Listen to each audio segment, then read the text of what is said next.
All right, well, good morning or afternoon, depending on where you may be. Thank you for holding once again, and welcome to today's Storage Community Webcast. Our topic for today is A Recipe for Success, Deployment Tips for IBM Spectrum Scale.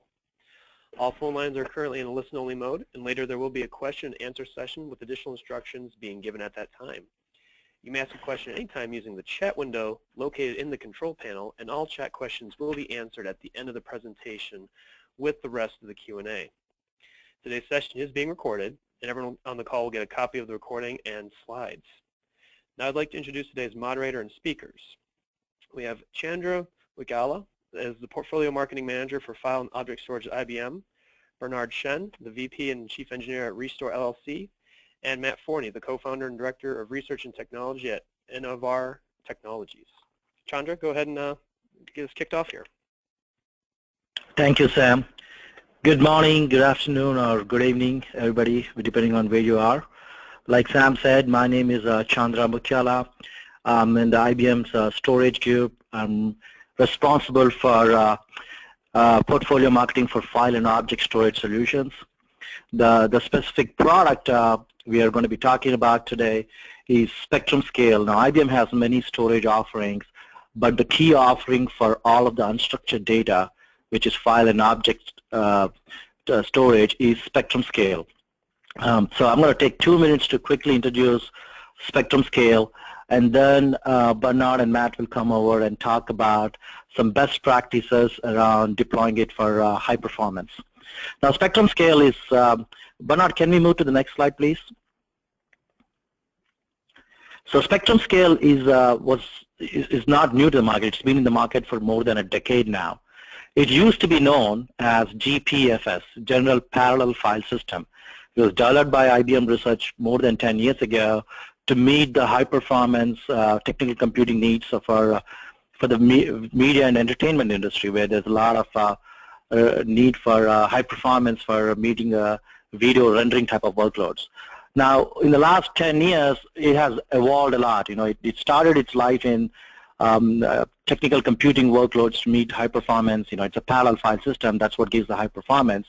But over the years, we moved into enterprise storage and added a lot more features and access mechanisms. You know, this slide is basically showing that the Spectrum Scale is a global namespace file system, which means it can be accessed from any geographical region around the world with read and write access. You can access it by any protocol you want, file-based protocols, whether it's NFS or SMB for CIFS, or you can even access it using object-based interfaces like S3 or Swift.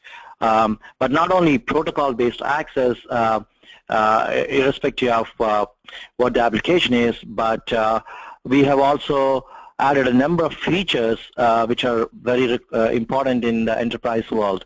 If you move to the next slide, Bernard, you can see a list of all the features. Now, this webinar is not about all the different features of IBM Spectrum Scale, but what you should know is it's a feature-rich, global namespace parallel file system, and it's most importantly, it's a software-only solution.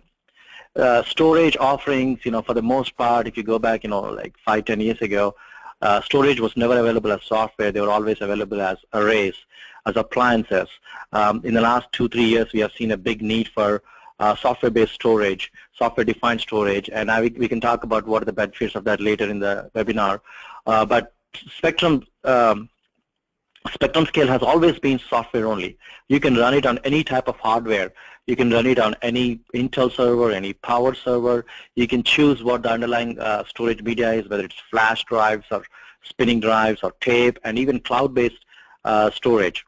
You can run it on anything. And that's where I think we need, and more people are preferring the software-based solution with which they can run on their own preferred hardware to meet their unique application needs or to meet their own unique workload needs, where they want a slightly different hardware configuration than what's typically available in an integrated appliance. And that's where our partners, Restore and Wichita State University, come together to help you build and deploy Spectrum Scale high-performance file and object storage solutions to meet your specific needs. I'm going to let Bernard talk about it, but At this point, I want to do a quick poll on how many of you are actually using Spectrum Scale and what versions we're running. We'll have a few more questions later on, but let's pose the first question, Sam. Sure thing. So while you're doing that poll, I'm going to say that, so that was a quick introduction on where Spectrum Scale is coming from. It's coming from GPFS, been in the market for more than a decade now. It has its roots in high-performance technical computing workloads, but now quickly moving into, it has moved actually into enterprise storage. We have customers all around the world deploying Spectrum Scale in various enterprise workloads.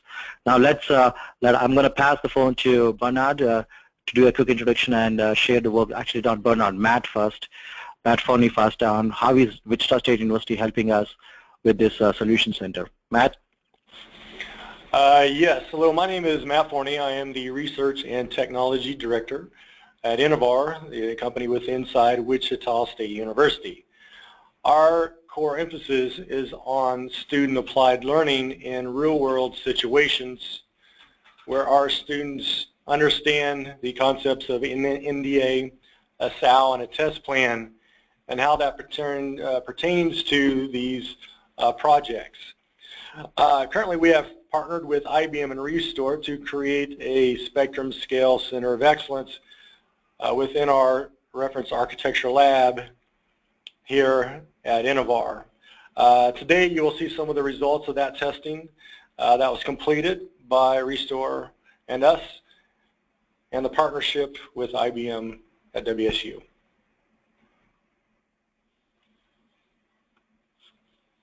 Bernard, I think you are next. Yeah, I am just trying to unmute my phone. Everybody, my name is Bernard Shen, and I'm going to be presenting to you the bulk of the technical data we've worked. This particular slide is, talked a little bit about why we're doing this, where we are, what have we done. The interesting thing about software-defined storage is all of a sudden we run into a lot of people that they say, okay, this is great software, we'd like to use it, but where do I start? What servers do I need to buy, and how much speed am I supposed to get out of this thing? And there's a lot of variation of information out there.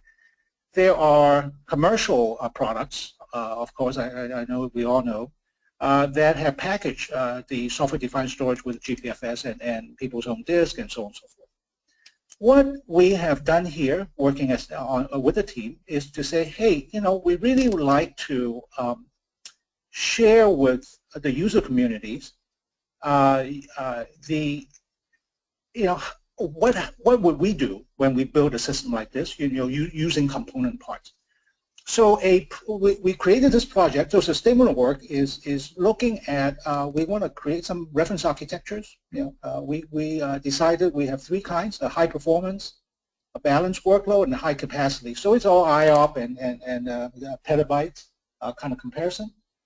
Run some benchmarks on the system that we built, and see what kind of reference I/O numbers we get out of it.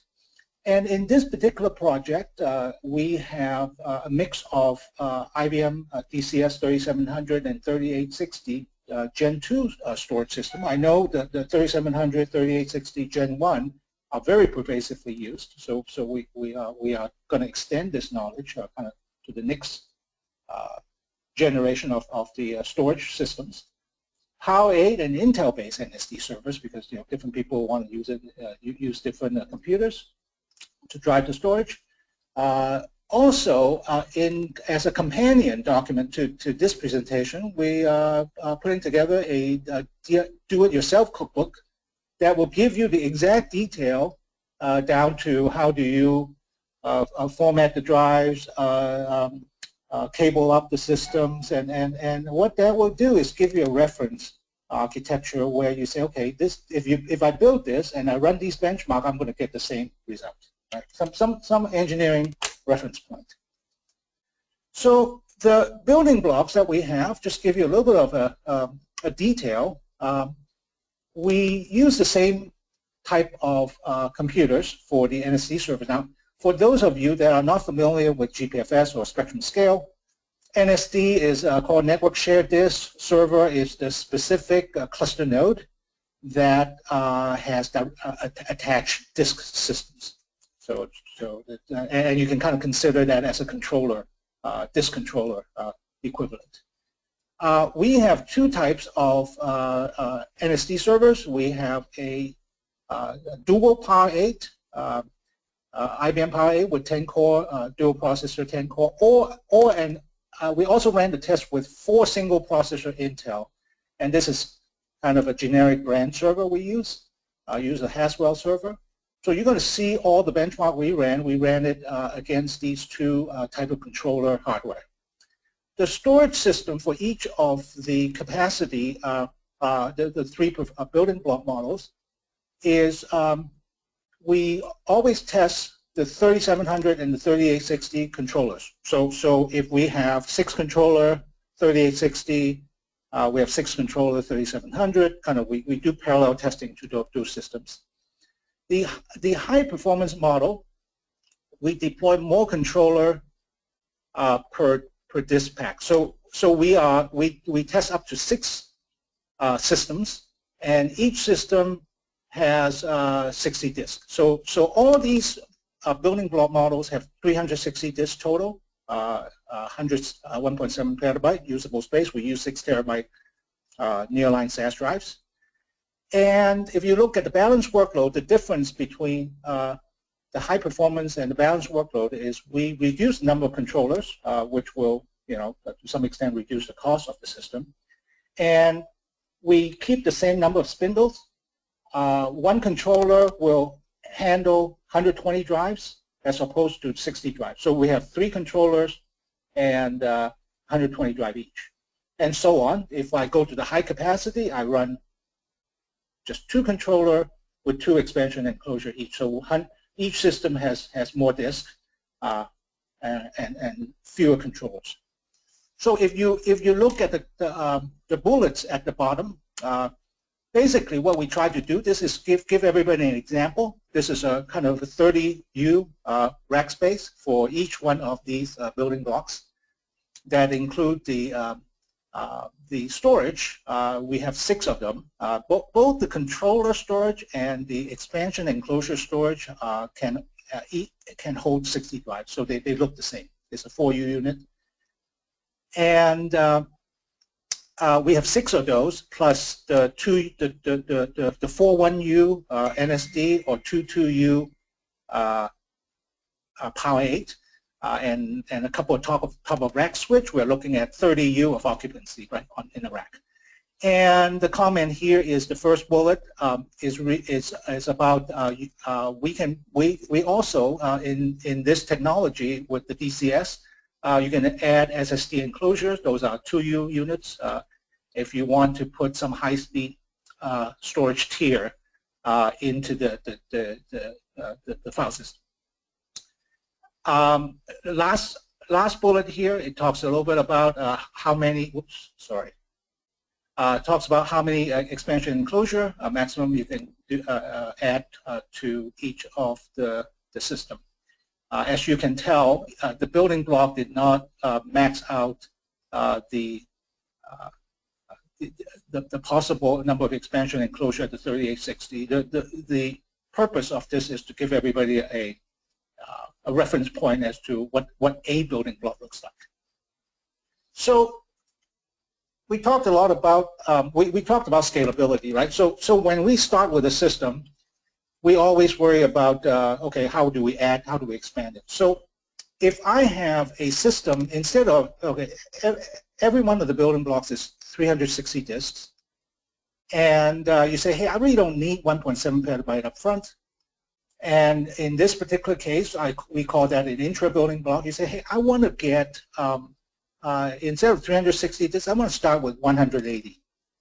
And the disk expansion in the, you can buy a sub-building block, right? You can say 180 drive. And then you can add capacity at 10 disk instrument. Now, when I say disk, this is a spindle, a hard drive. And we, of the testing and our base recommendation is we always build the file system using a 10 disk RAID 6 configuration. So you add 10 disks each, and you can add capacity. And these type of adding additional disks can all be done hard add. You don't have to take the file system down at all. You will at the end have to do some restripe to get the data to be balanced if you want to do that. We can if you use the the balanced workload model, for example, you can get up to 3 systems with 6 enclosures total. You can start with 1 system and 1 enclosure. So they're mix and match of customizing your own building block, or if you want to use the building block recommended in this presentation, you can start with 1 or 2, or then you can expand to 3, and so on. Inter-building block scalability. Once you get to, okay, the 1.7 petabyte, you say, hey, I'm adding additional compute nodes and I really need more I/O, then you can take the entire building block and replicate them. And from a spectrum scale capability point of view, that's beautiful, because what you are doing is every building block you add, let's say I run now 2 balanced workload building blocks, total of 3.4 petabyte and so on, you are simultaneously increasing the I/O bandwidth, because instead of 2 NSD servers, now you have 4 NSD servers, right? You're doubling the bandwidth and the capacity at the same time. I know for those veteran GPFS users, this is no news, and it's familiar with you, the power of what the spectrum scale scalability is. Typically, what we like to do is, with best practice, is for each of the building block to have identical hardware configuration. Let's say if you use 6 terabyte drive, you have 360 drives. You like to use the same drive type and so on. That's the ideal case. The reason because spectrum scale file system does stripe data across all the disks available. That's how you configure the system. The slowest disk becomes the speed of the file system, right? So you want all the disks to be operating, spinning at the same I/O rate, so you can get a balanced workload there. However, we also have scenarios where, hey, I bought a file system a year ago, and now instead of the 4 terabyte drive or the 3 terabyte drive, now I have 6 terabyte drives.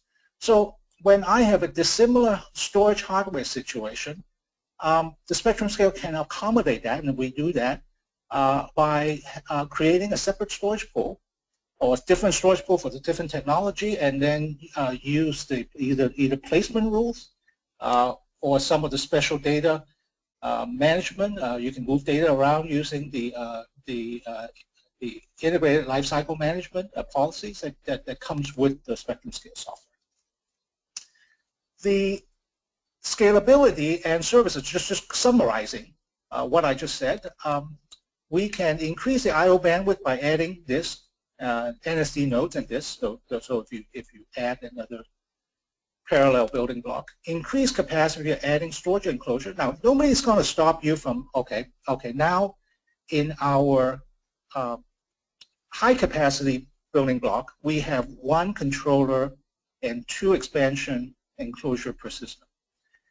I'm not stopping you from saying, hey, I really want to have 1 controller and 5 expansion enclosure with a total of 6 enclosure for 360 disks. That is your building block. If that is how you like to configure it, so be it. That's all good.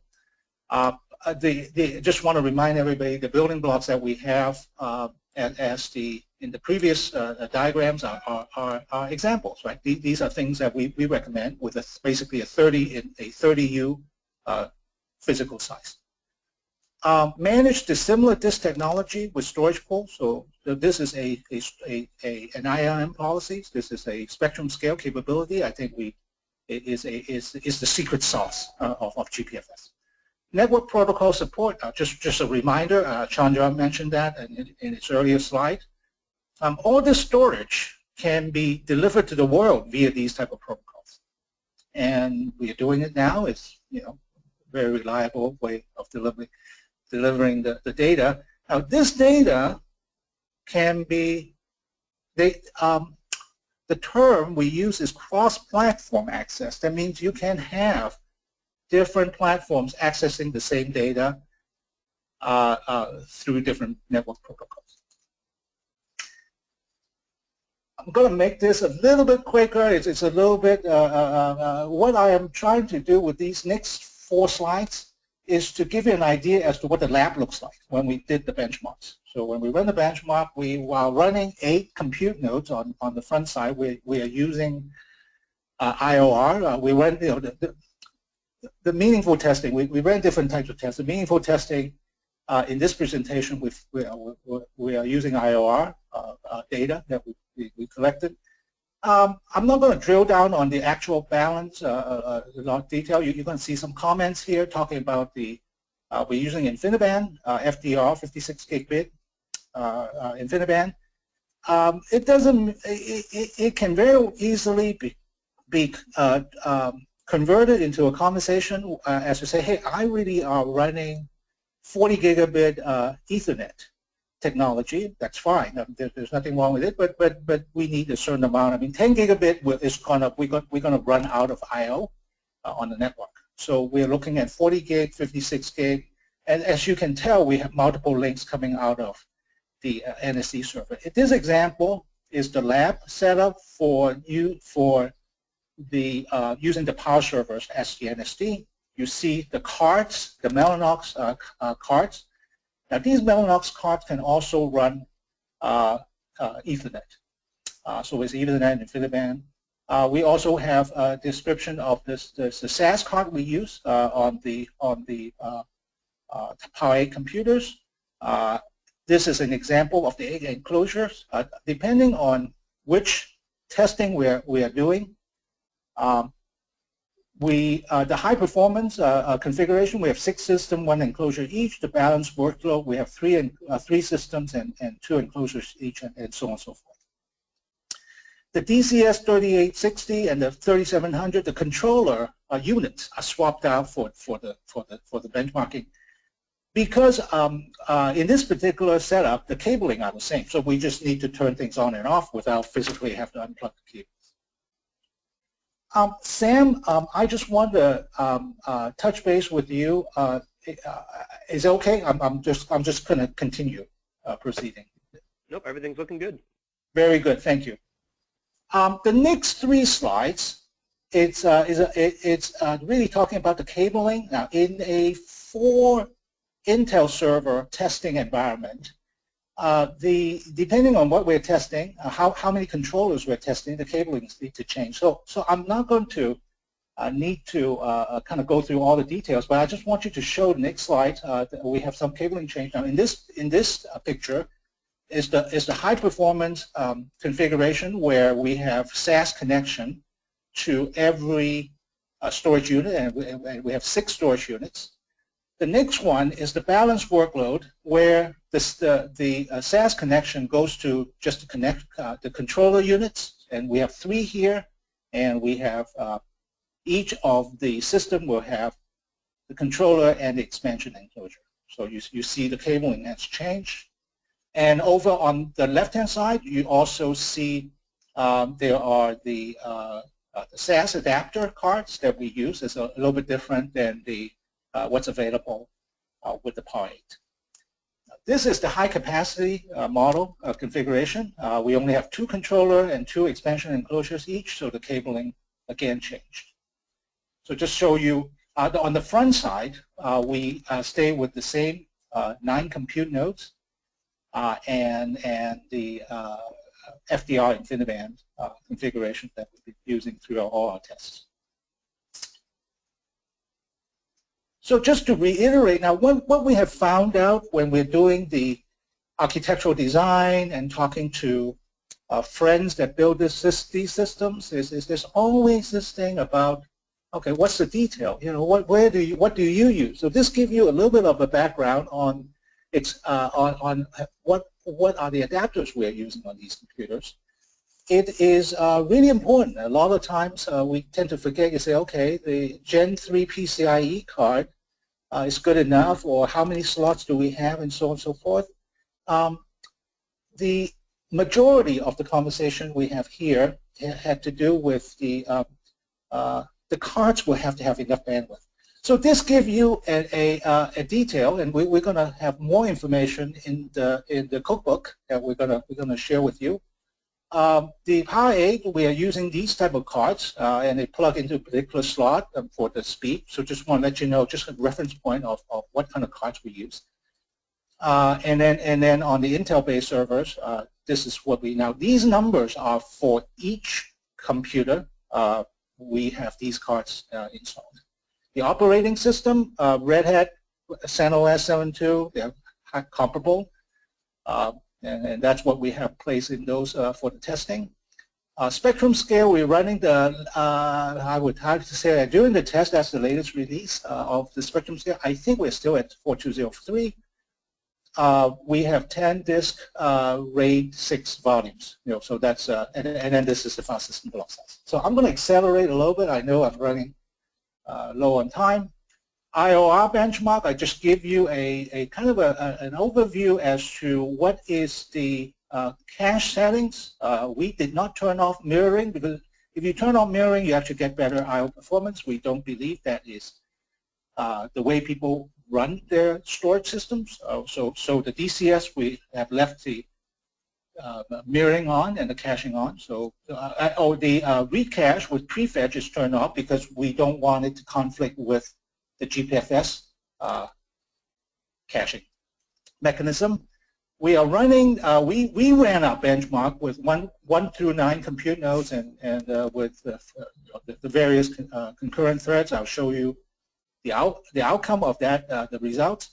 This is basically an example of the IOR command we used to run our tests.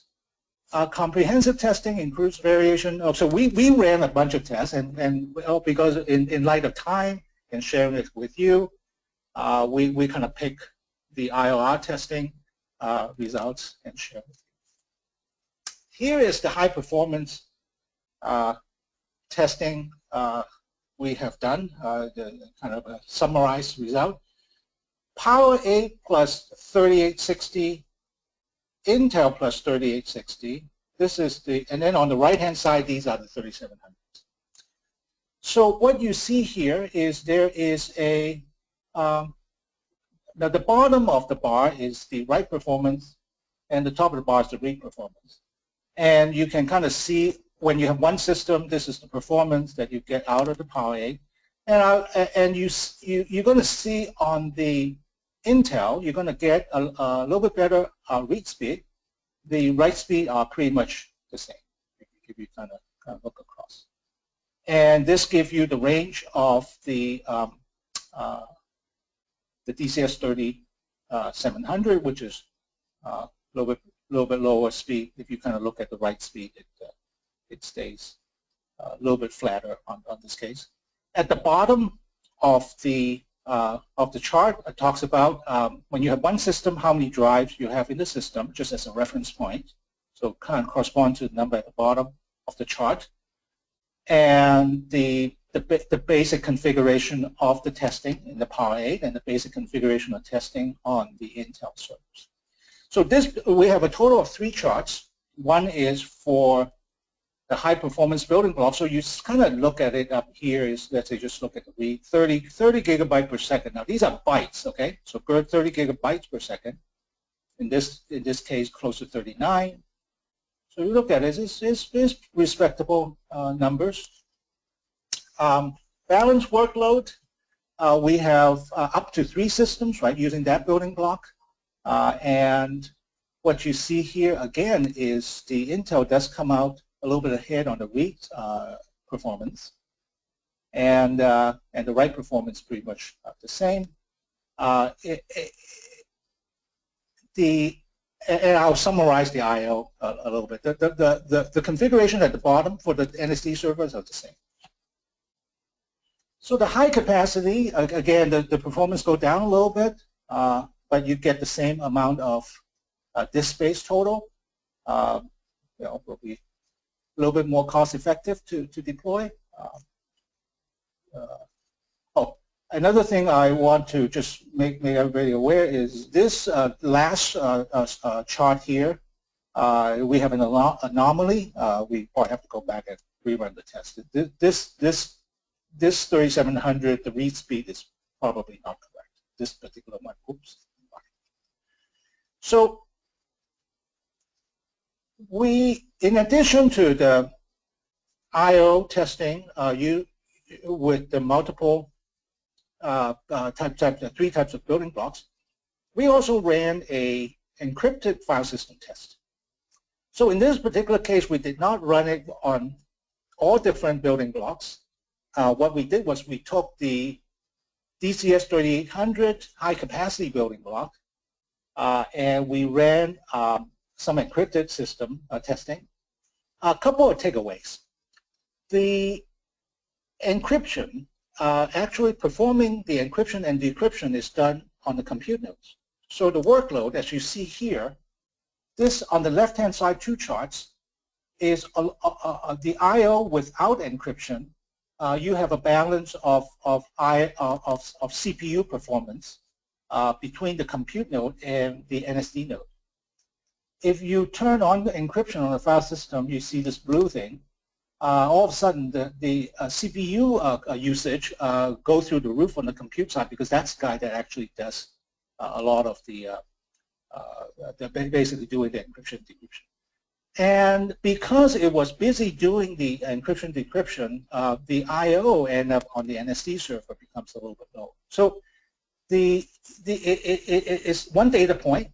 So on the left-hand side, without encryption, we were able to do this speed. With the encryption, we actually running at about a third of the speed, 1/2 to 1/3, depends on whether it's read or write, because a lot of the front side of the workload is done on the compute node. So if you are in a computational intensive environment and you need to turn on encryption, then we may have to engineer the compute nodes, CPU and memory a little bit more to accommodate the workload. Summary. I apologize. We have to zoom through all the slides. I know there's quite details. We are, in this case, right, we can do everything about everything. So we did large file sequential I/O performance. Right? It's just kind of data point. We are looking at about a 3 times throughput improvement over the Gen 1 systems. That's kind of out. This is a kind of an average take. High performance configuration has 35% higher throughput than the balanced workload, and the balanced workload has about 45% higher throughput than the high capacity. So give you an idea as to the 3 building blocks, how they can, what they can do for you. Right? Depends on what type of work you want to do. There is a read performance advantage of the Intel servers versus the Power 8. I don't want to kind of make everybody walk away with the idea that the Power 8 is no good. We use a different SAS adapter card. On the Intel servers, we use the 12 gigabit card. The DCS 3860 and the 3700 also integrates with the 12 gig SAS cards. So our preliminary assessment is that the discrepancy in the read performance is a combination of these SAS card performance plus also there is a Spectrum scale prefetch that is running on the GPFS software that explains why it's better performance in the benchmark results. And then I also mentioned there is a DCS 3700 high capacity 2 system read anomaly. Just we need to rerun the benchmark.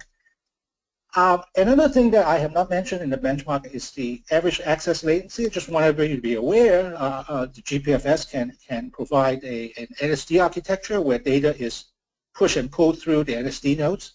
This is really for large cluster and lower cost advantages. Usually when data is pushed through an NSD server, you tend to get a little bit slower latency time, which is normal.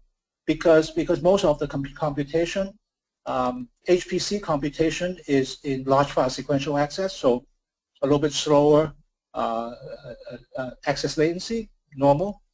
There is just a reminder to everybody, there is a direct attach NSD configuration, which is, means all the compute node will be SAN attached that will give you sub 10 millisecond average access time. So if there is a lot of random access capability, the Spectrum scale software can handle that. I'm sorry, Chandra, I'm gonna pass it back to you to comment on the software-defined storage based on our benchmarks. Thanks, Bernard. That was really a great presentation of all the work that's going on. What I'd like the audience to know is we have this facility at Wichita State University where all of this work is going on. All the work that Bernard has been talking about, it's going on at Wichita State University with the help of some very technical folks who have a lot of expertise in spectrum scale, but not just expertise in spectrum scale. They understand the underlying hardware very well, and they can put together configurations to meet various requirements around workloads. Now, I introduced Spectrum Scale as a high-performance file system with a lot of new enterprise capability to meet in the enterprises. But if you're wondering, how do I get hands-on experience with this? Well, as a first option, we have a virtual machine. In the next slide, I have a link to the Spectrum Scale overview page. You can download the virtual machine, play with Spectrum Scale, check out its features. But if you're not sure about how does it meet the performance need for your specific workload, your specific application, we have multiple options. IBM has its own demo centers around the world, primarily in New York and in Germany. But hey, if you want to come to our labs and actually install your application, bring your workload, we can even simulate your workload, get a feel of what the performance is going to be. As you can see from the presentation so far, Bernard and his team have a lot of experience in putting these together. And that's the beauty of a software-defined storage, right? For the longest times, the storage world only had appliances. It comes with a small, medium, large configuration in the appliance world. You just have to live with it. If you have a need which fits somewhere else, or if you have a need where you want to use the latest SAS card or some other network card or some other new hardware, whether it's simply the latest Intel servers or you want to use the latest flash drives, you can build Spectrum Scale solution with whatever hardware you want. And there's a solution center at WSU who can help you with that. Bring your application, bring your workload, let's test it to see if we can, how well Spectrum Scale meets your needs. So that's really the purpose of this. We've shown you a lot of data, but the real point behind all of that is there is a team with a lot of skill set. They have a big lab with the right infrastructure, and we are there to help you get hands-on experience with the solution. That's really what I want you to know. This is how you take advantage of a software-defined storage. Now, if there's anybody in the audience who still prefers an integrated ready-made solution, and there is a lot of customers who prefer that, and they want a ready-made solution, they want something quick to deploy, pre-tested, pre-proven, pre-configured, a robust solution, we have something for them also. That's the Elastic Storage Server. But if you want to do something on your own and you want to put something together, we are there to help you. That's where Bernard and team come. So thanks for listening so far. We still have a couple of polling questions. So let's, Sam, can you put out those poll questions, please? Yep, we'll do them one at a time. We'll first start with, if you're running a Spectrum Scale, are you running it on? Then we have a variety of options. Right, so while you're doing this, I want you to know that in addition to IBM Elastic Storage, we have other partner-based integrated options. Those are options we also run. We have a lot of people running IBM Spectrum Scale on NetApp's DCS arrays. Those are IBM branded ones. But we also have a lot of people who build something on their own for various reasons. So just want to get an understanding of where you stand on that. So we have one more question, and at this point, I'm done. I'm going to pass it to Matt. Or who's going to go next, Sam? Is that Matt, or are we done at this point?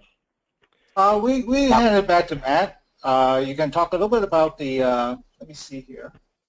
Yeah, Chandra, I think you covered some of that just in your speech just a few minutes ago, but I can talk about the ongoing support model that within our partnership that we're going to be working to complete there.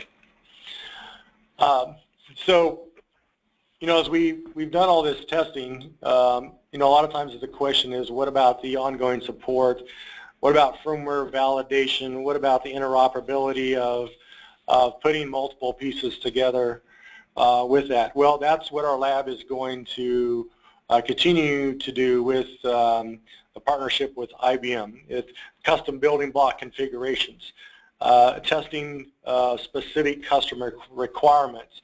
As Chandra was talking about just a few minutes ago, within your individual labs, you may want to test something out, but you don't have the hardware to be able to do it. This is where Innovar in our lab will come into play. Also with updating some technical documents. You know, as we continue to move through and we're updating and adding firmware versions, you know, the goal for us is to make sure that we're putting out some type of technical paper, whether that's a one-pager with an update with the firmware versions that we've somewhat certified and working on, as well as a customer use case validation. We're currently working with the National Institute of Aviation Research, NIAR, on LS-DYNA. LS-DYNA is an advanced general purpose multi-physics simulation software package with them at the same time. So, you know, our goal is to continue the model and the supports so that way those customers that are in the field feel that that this particular testing that we just completed, you know, that there is ongoing support. Sam? Yeah, thanks, Matt. Okay. Hey, Sam, this is Bernard. Let me just do the last page here. So I want to specifically thank the WSU Innovar team. There's a little picture in the front there, and Hitaki, which is my guy, to get all the work done. They slave over all the technical details, and what we will do is for everybody registered for this webinar, we will send you a copy of this presentation. And next week we'll get the cookbook. We'll send that to you also. Right? So you don't have to do anything extra to the registration. Per Chandra's comment, if you have any spectrum scale, want any spectrum scale information, want to play with the virtual machine and so on, I mean, these are the links that you can get to get more information and get more collaboration with I mean, you know, we have an entire community on doing this stuff. And on the Innovar collaboration projects, we have Matt, we have John Aiken. Contact them, see, you know, and then discuss what they can do for you. If you have specific technical issues, questions about this presentation and the cookbook that we send you, that's my email address and Hitaki's, and feel free to contact us so we can work with you to get more information to you, and you can get some more information to us. Sam, back to you. All right, well, thank you, Bernard. We can quick do our Q&A at this point, unless there's anything else. Bernard, Chandra, Matt, if anyone else had anything else to touch on, we can get to some audience questions. All right. Well, very good. I think we covered everything. Okay, great. For anyone who joined us late, if you have any sort of questions, you can do so using the chat window located in the lower right-hand corner of your screen. One that come in earlier during Bernard's presentation that I said I'd make sure I'd clarify was there were some previous slides that mentioned Intel servers, and they were wondering if those Intel servers used are the I/O servers or are they EMS? They are the I/O servers. They are now in this. Yeah, they have direct attached disks and operate as the I/O server, and the other name for that would be the network shares disk, NSD server. Excellent. Have you experimented with a different block size for random I/O or workloads involving a large number of small files? That's a perfect question. What we have done with this project in the statement of work is there's only so much testing we can do. What we like to do with this type of presentation is to created a dialogue with the users community. We have done some small block testing, but not exhaustive. And the speed is fine, and we also can do some mix and match of solid-state drive I/O performance. Because there are so many variations of all the testing we can do, we at this moment have decided not to share kind of piecemeal benchmark info, and the large file sequential access seems to be the easiest unified way to present a benchmark and open a dialogue with the audience here. So the answer is yes, we have done some of those testing, and the speed is good, and look at latencies.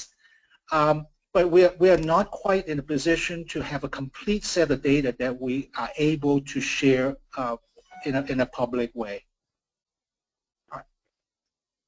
Excellent.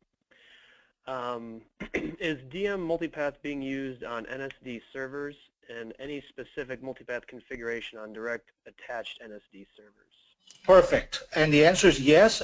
We use the Red Hat or the CentOS built-in multipath modules. Yes. In the DIY cookbook, we will document those configuration settings for you so you can play with it. Yes. Great. Could you give some examples for some of the use cases which can be solved using IBM Spectrum scale? Oh, I mean, okay, so this is Bernard talking, and then I think we're going to pass back to Chandra. You can use Spectrum Scale for literally everything. I mean, it has all the tools, because particularly with the 4.2 software release, the GPFS GUI is mature, and with also the protocol nodes, meaning you can do the SMB, NFS, you can do Hadoop, you can do object. Now, all those capabilities are mature. They work. We have customers that are running them in a large scale. So you basically are looking at a storage environment where the traditional traditional SAN storage, right? And then you create provision volumes, is quickly becoming less important. Right? Because of scalability and scalability. Those are two things. Now remember one thing though. One additional comment is that the Spectrum scale. There is a database access random small block random I/O. I strongly recommend you look into the direct attach model, where you get the GPFS file system management, but you don't get all your file blocks transferred through the NSD server. Right? So there's two different models. Now, Chandra, do you have an additional comment as to where use for the Spectrum scale? You covered it pretty well. That's right. In terms of history, because of its roots in high performance computing, mostly people use for technical computing in industry workloads like life sciences and rendering, but more and more we see, because of our Hadoop connector in big data analytics, also high performance backups was always the use case. Again, in backups, the one thing that matters is how fast you can back up and how fast you can restore. Both of those depend on the performance of this backend storage array. And when it comes to performance, GPFS, because of its parallel nature, beats everything else. So Spectrum scale is heavily used as a backup and restore target. So big data analytics, high performance backups and restores. Nowadays, because of wide support for various protocols from file and object, it's used also for global sharing. We have a feature called AFM. It allows you to cache data across geographical locations with read and write access. So it becomes the storage infrastructure to share file and object-based data across the world. So enterprise collaboration is another popular use case. Great. So that's it. Yeah, but like Bernard said, if it is file or object data, you can run on it. It doesn't matter what the application is. It's got all the protocols, all the features you need. Great. Another kind of a server-based question here. The Spectrum Scale SW resides on the NSD servers. Yes, yes, and you know, of course you need a server license for it. Is a standard GPFS package. The package that we installed here is the advanced package. The only reason we did that is because we need to run the encryption testing. But all the benchmarks can run on the standard edition of the GPFS software, yeah, of the Spectrum Scale, 4.2.0.3. Yes, installed on the NSD servers. Great. Is there any roadmap to get the FC protocol for block access using Spectrum Scale? Okay, that is a perfect question. There are the purpose of us providing some of this do-it-yourself cookbook and so on and so forth is to provide some reference point as to how to use the software-defined storage in a more effective way. If there is a specific need for fiber channel attached direct, it's a configuration that is a published configuration. So you know, IBM supports that and so on and so forth. And of course we as Restore, because we do this type of architecture and build, and also Innovar in terms of being able to do testing, contact us and we can help you. I mean, and of course we will continuously improve on some of these build options, and then you know maybe publish something on the fiber channel configuration. But at this point, that will be the next step, and then we'll be happy to share with you what we know in that type of setup. So Bernard, let me add on to that. A Spectrum Scale is primarily a file and object storage solution. It supports all the file and object protocols. For fiber, if you want fiber channel-based access, IBM definitely has other products for that. In fact, for block storage, if you want block storage-based product, in the Spectrum Scale is part of a bigger Spectrum storage family. We have a solution called Spectrum Accelerate. That's our software-defined storage solution for block-based access. Again, it's Spectrum Accelerate. If you go to the Spectrum Scale page, you'll see the master page for Spectrum Storage, where you'll see all the other Spectrum offerings for block storage. Right. Great.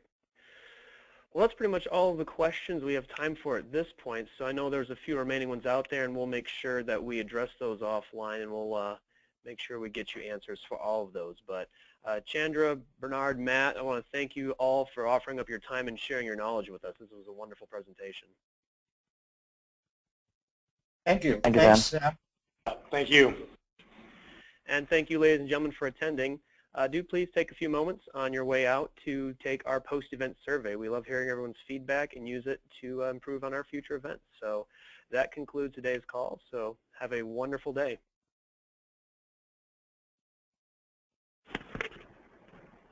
Wonderful.